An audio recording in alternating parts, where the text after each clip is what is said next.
የአሜሪካው ፕሬዝዳንት ዶናልድ ጄ ትራምፕ ጋዛን መልሶ የመገንቢያው ጊዜ አሁን ነው ሲሉ መናገራቸው ተሰማ።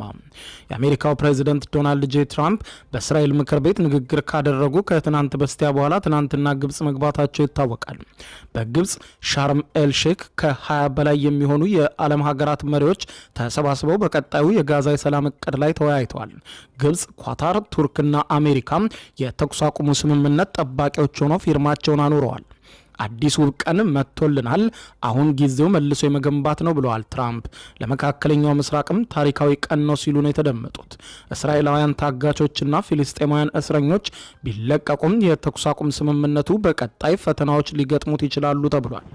20 ነጥቦች ያሉት የትራምፕ የሰላም እቅድ ተግባራዊ እንዲሆን ድርድር መቀጠል አለበትም ነው የተባለው።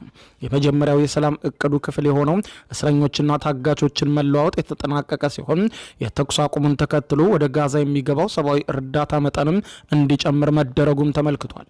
ታግቶ የነበረው እስራኤላዊ አርብል ይሁድ ደስ ብሎኛል፣ ለ2 ዓመት ያክል ያቆየን አንድ ቀን ቤተሰቤን አያለው የሚለው ተስፋ ነበር ብሏል። ሐማስ ከሞቱት ታጋቾች መካከል የአራቱን አስክሬን እንደመለሰ ያስታወቀ ሲሆን በጋዛ የ24 ታጋቾች አስክሬንም ይቀራል ተብሎ ይታመናል። 1700 ፊልስጤማውያን እስረኞችም ሙሉ በሙሉ ተለቀው ከቤተሰቦቻቸው ጋር ተቀላቅለዋል።